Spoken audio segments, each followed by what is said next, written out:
My second memory occurred in Meriden, Connecticut, where I lived. We had just turned 4.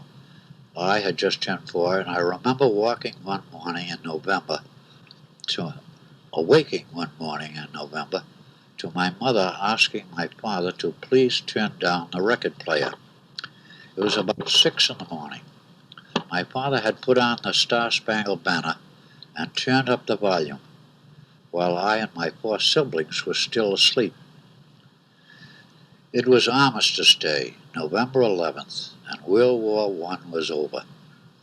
Later that morning, my father, older sister, and I walked down to the town square, where crowds were celebrating.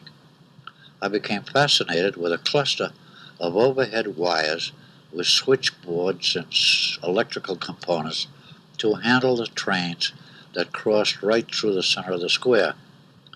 I have never been down there before, and the interruptions or invasions of the patch of sky that appeared between buildings seemed very strange, and I asked my father if that were the Kaiser.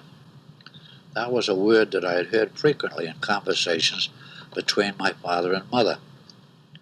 He was the bad guy leading the Germans. It was only a word to me. My father said no, but look over there, that's the Kaiser. And suspended from a pole was an effigy in 3 dimensions, so lifelike I became frightened.